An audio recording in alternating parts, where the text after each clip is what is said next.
How you doing, Sapphire Life? Jordo and Sarah here, and we just wanted to come to you guys to give you a little bit of an update about what's going on with this virus, and especially give you an update about what's happening with the Sunday service. After Chairman G's video a couple of days ago, if you didn't see that, you can look at our Facebook page. It's there. I might even put a link in the comment to the video on YouTube down below, just in case you haven't seen it, you can go and watch it. But we specifically want to talk about what's happening with our Sunday service, because at this stage it is still going ahead. So, do you want to tell us a little bit about what's happening tomorrow? Yeah, so we will still be gathering 5 o'clock in the Sapphire room upstairs at Club Sapphire. We are meeting within government regulations of, keeping that distance of 1.5 metres between, encouraging that between people, but also we will have that distance between our chairs, and to meet with, the rule of one person per 4 metres squared. We are opening up the whole entire room into the gemstones area, which will allow us to have up to 99 people in that space. And we really feel that opening that up really will help encourage that connected and family feel within our service, which, that connection really is important in these times, since, a lot of people are, feeling quite isolated and vulnerable. Yeah, we do believe in these times that connection is something we do need to keep doing. In this time when they're talking about social isolation and being isolated, we really strongly believe that our service is still an important thing to do. And as long as we can keep doing it, we will keep doing it. We will keep gathering there. That might look different week to week. It might look different next week, but we'll keep you guys updated about what's happening. But at least at this stage, currently it's 7 o'clock on a Saturday night. We are still going ahead with the service tomorrow. But you can at least stay tuned here on the Facebook page. We'll give you all the updates here about what's going on. So some of you might be aware that I work at Capital Pathology, and so with obviously the recent times, I've had to come from both a personal and a workplace point of view, might take into perspective my safety in all of this. And what has really been a comfort is been talking to the head pathologist of Capital Pathology, who works in Canberra, and he actually came down yesterday and had a really good talk about, obviously our safety measures, and really at peace with all of that, at work, but also as a general point of view of how the virus spreads. Keeping that 1.5 metre distance is really helpful, and then also washing your hands, that hand hygiene, especially with soap. Soap's the gold standard, soap and water, but obviously hand sanitizer if you have some, and if that's available, and then also not touching your face. You're more likely to contract the virus if you're, touching a hard surface that has the virus on it, and then touching, your eyes. You can't get a virus through your hands. You can only get it through your face. There's actually a great video. It's on my Facebook page. I linked it there if you want to go watch it. It talks about how viruses spread, specifically relating to this virus, and how you can catch it and how it's on surfaces and the safety precautions you can take. And I might even put a link to that in the comments down below. Yeah.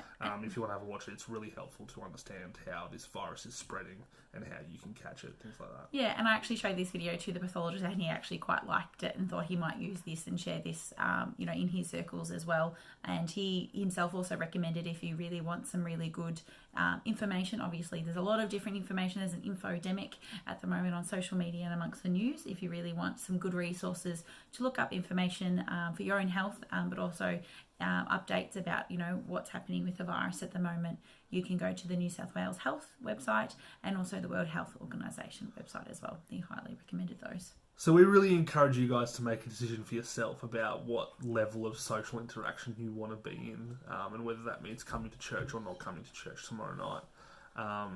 There's a lot of advice out there, there's a lot of information out there, and of course we need to listen to the government and listen to the authorities about what rules we need to follow, but I encourage you just to make your own decision about what level of interaction you're happy to be in.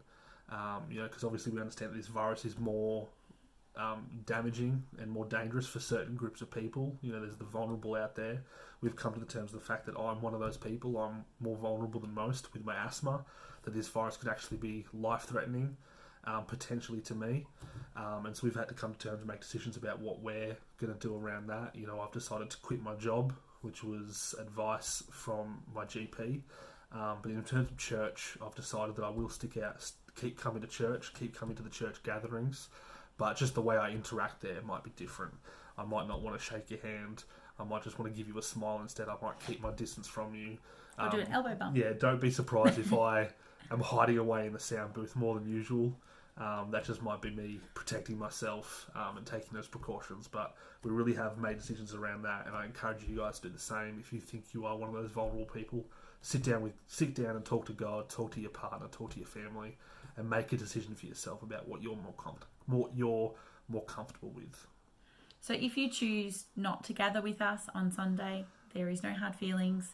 We will be putting the live stream of the entire service on Facebook a bit before 5 p.m. so that everybody, anyone, anywhere, anytime can still gather together to worship God, to connect with His people, and to hear a word from God. So yeah, if that is your decision not to come to church on Sunday, that's completely fine. We understand. And that's why we will be live streaming. We've not live streamed our services in a long time, but we're doing that this Sunday, and we will continue to do that maybe in different ways the following Sunday if things change in terms of the regulations and the rules. But tune in with us at 5 o'clock. We'll go live a bit earlier, so you can absolutely tune in. There's a chat function on the Facebook live stream. You can chat with other people who are watching it. You can chat to me while I'm running the live stream. There's ways to connect with each other without physically being with each other. We really want to emphasise that line. It's something I wrote in the email that we sent out last night to all our church, saying that just because we have to physically distance ourselves, it doesn't mean we have to socially isolate. Those words have been going around a lot. Social isolation, physical isolation, things like that. That's been going around a lot. We just want to say that that's not the case. We don't have to socially isolate ourselves. Yes, we might have to physically distance ourselves and physically be away from people, but we can still socialise. There's still ways to do that in this day and age with all this technology and social media. Even though we can talk about it in a negative way, it can be quite a powerful tool for us to connect with each other. We have our app, we have our Daily Bread. That's such an amazing thing for us to be able to connect with each other. And Facebook is what we're going to be utilising on Sunday to live stream our services. And we just want to say that if maybe you've never used Facebook before, maybe you don't have a Facebook account, or maybe you've never watched a live stream before, you don't know how to do that, let us know. Ask us questions. We can come and help you. We can come and help you set it up before Sunday, before we're there. It may not be me or Sarah personally, but someone will come. Someone may even come and help you run it on the night, who is also not coming to church, maybe wants to come and watch it with you. So we do encourage that as well. If maybe you don't want to gather with 99 people, maybe you're happy to gather with 3 or 4 or 5 in your house on Sunday night, and you can watch the live stream together. That would be a really powerful thing to do, to be able to continue to connect with God's people. Absolutely. And it's not, we're not just encouraging to ideally gathering on the Sunday or connecting, whether that be, in the room or, within your homes, but we're really encouraging that whole idea of connection throughout the week as well.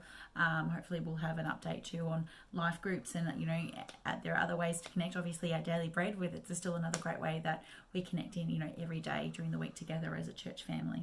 We really just want to encourage that point with you all, and whether or not you need any tech support or whether you just need someone to chat through this, you're having trouble making that decision about where you sit with all of this, and you need someone to talk through, or you're just finding it particularly difficult and need some prayer through all of this stressful time, feel free to get in contact with us or Des and Janita, or our prayer team. Please let us know. We're here to help, which is why we're putting this video out there. We're really wanting to reach out and inform everybody and connecting.